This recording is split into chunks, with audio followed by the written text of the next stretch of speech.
Assalamualaikum sahabat suatu kisah. Alhamdulillah, kita berjumpa lagi di channel ini. Solawat serta salam selalu kita curahkan kepada junjungan alam, yakni Baginda Nabi Muhammad Shallallahu Alaihi Wasallam. Tuliskanlah hajat kalian di kolom komentar dan bersama-sama kita berdoa agar semua yang kita inginkan segera terwujud. Amin ya Rabbal Alamin. Sahabat beriman, kita semua mungkin pernah bertanya-tanya, mengapa hidup terasa begitu sulit? Seolah-olah rezeki menjauh dan kesulitan datang silih berganti tanpa henti. Hidup tampak tidak berpihak pada kita, sementara orang lain terlihat menjalani kehidupan yang mudah. Rezeki mereka tampak lancar, kebahagiaan terpancar dari wajah mereka. Dalam hati, seringkali muncul rasa iri yang diiringi pemikiran negatif. Kita mulai mencurigai orang lain, berpikir bahwa mungkin mereka mendapatkan uang dari hasil yang tidak halal, dari korupsi, menipu, atau bahkan melalui cara-cara mistis yang melibatkan jin dan pesugihan. Namun, rasa iri ini sebaiknya kita singkirkan. Lebih baik kita introspeksi, mencoba memahami apakah kesulitan dan rezeki yang terasa seret ini disebabkan oleh tindakan kita sendiri. Padahal, kita tahu bahwa Allah Subhanahu wa Ta'ala tidak akan menganiaya hambanya. Allah selalu memberikan kemudahan bagi hambanya. Tetapi, mengapa rezeki masih saja sulit menghampiri kita? Sahabat yang dirahmati Allah, mari kita perhatikan dengan seksama 9 hal yang akan saya sampaikan. Siapa tahu, di antara kita, masih ada yang tanpa sadar melakukan hal-hal yang bisa menghambat datangnya rezeki. Yang pertama, sebisa mungkin hindarilah menyakiti hati orang tua. Jika kita pernah melakukan kesalahan atau mengucapkan perkataan yang melukai perasaan mereka, sekaranglah saatnya untuk bangkit dan meminta maaf. Ridho Allah Subhanahu wa Ta'ala terletak pada ridho orang tua kita. Bagaimana jika orang tua kita sudah meninggal dan kita belum sempat meminta maaf? Dalam hal ini, yang bisa kita lakukan adalah mendoakan mereka dengan doa yang baik, serta memohon ampun kepada Allah Subhanahu wa Ta'ala. Allah Maha Pengasih dan Maha Penyayang terhadap hambanya, dan dengan tulus meminta maaf, insya Allah dosa kita akan diampuni. Yang kedua, hindarilah sikap memerintah atau berkuasa dengan sewenang-wenang. Hal ini berlaku bagi siapa saja yang menduduki jabatan penting atau menjadi pemimpin dalam rumah tangga. Ketika memiliki kekuasaan, jangan sampai menyalahgunakan kewenangan tersebut demi kepentingan pribadi. Misalnya, jika kita berada dalam posisi jabatan tertentu, hindarilah mempermudah urusan orang lain dengan cara yang tidak benar, seperti korupsi atau menipu. Seperti yang sudah saya sebutkan sebelumnya, mungkin kita akan mendapatkan harta yang banyak dari perbuatan tersebut, tetapi pada akhirnya, hal ini akan membawa banyak masalah. Masalah ini bisa muncul dalam berbagai bentuk, baik dalam kehidupan rumah tangga maupun dalam kesehatan. Bagi para pemimpin rumah tangga, penting juga untuk tidak menyalahgunakan kewenangan dalam keluarga. Contohnya, jangan memperlakukan pasangan atau anak seperti pembantu rumah tangga. Ingatlah, pasangan dan anak-anak adalah partner dalam mengarungi samudra kehidupan. Oleh karena itu, libatkan mereka dalam pengambilan keputusan, selama pendapat yang mereka sampaikan baik dan tidak merugikan orang lain. Dengan bersikap adil dan bijaksana dalam menggunakan kekuasaan, baik di tempat kerja maupun di rumah, kita akan menciptakan lingkungan yang harmonis dan diberkahi.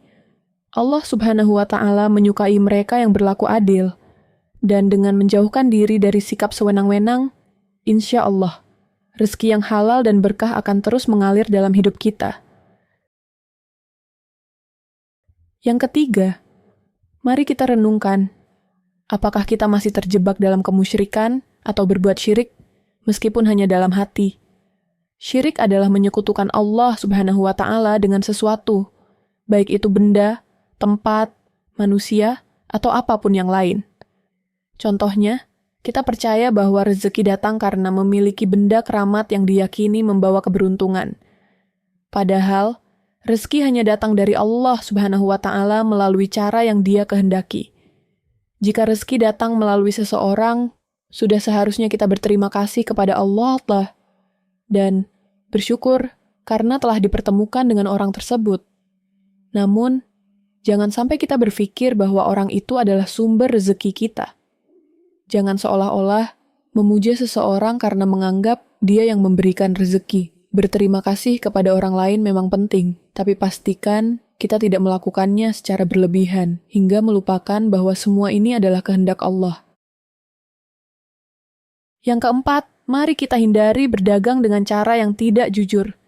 Ketika melakukan jual beli, usahakan untuk tidak mengurangi takaran atau kualitas barang. Jika memungkinkan, berikan sedikit lebih dari yang seharusnya, dan niatkan kelebihan tersebut sebagai bentuk sedekah.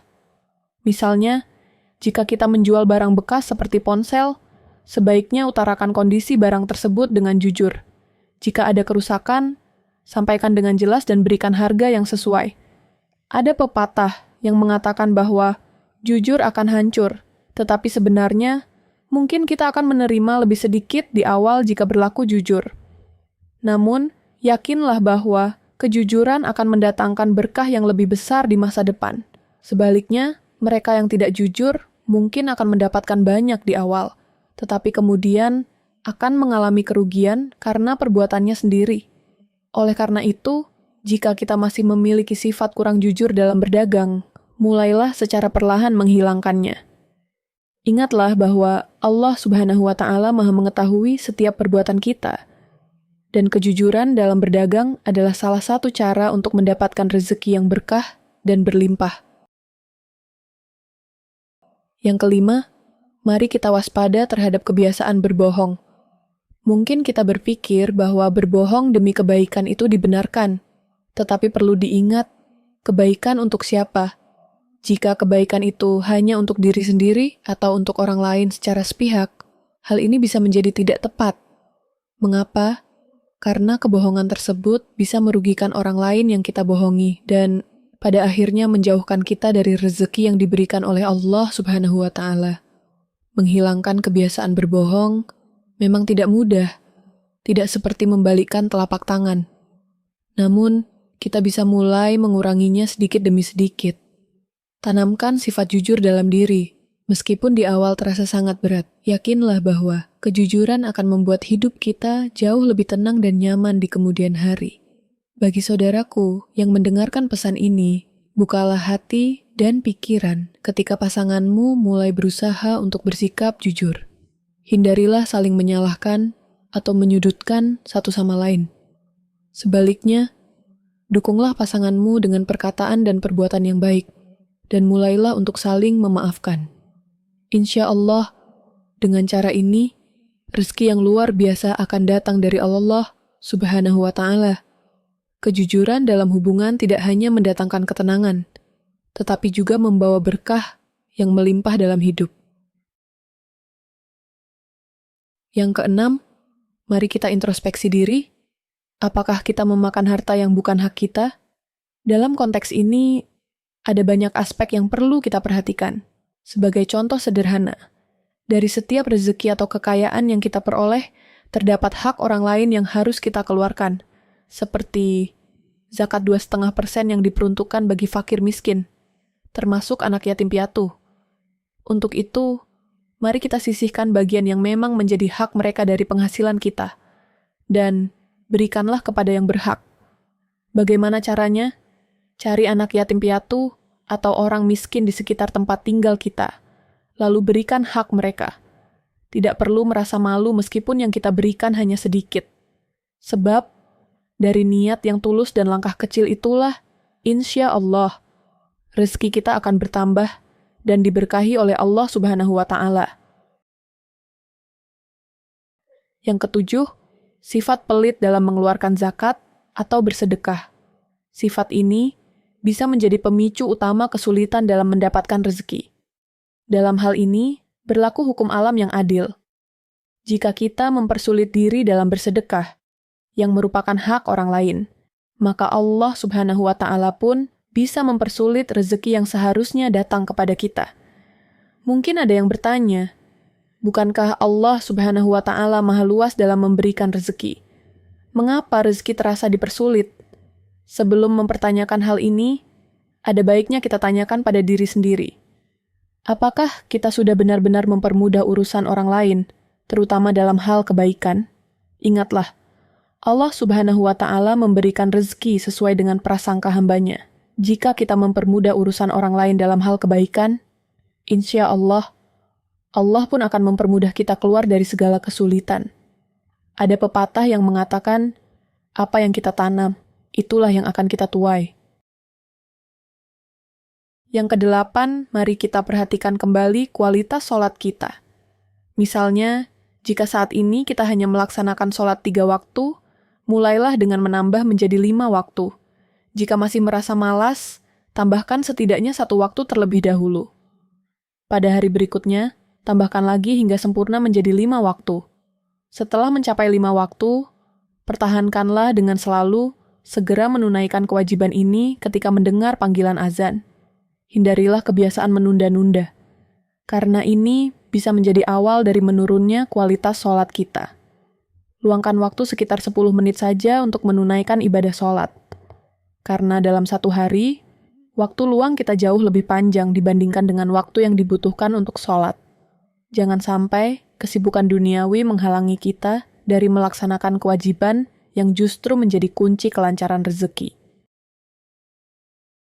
Yang kesembilan, bagi kita yang sudah berumah tangga, penting untuk tidak menyia-nyiakan atau menyakiti anak maupun pasangan hidup kita.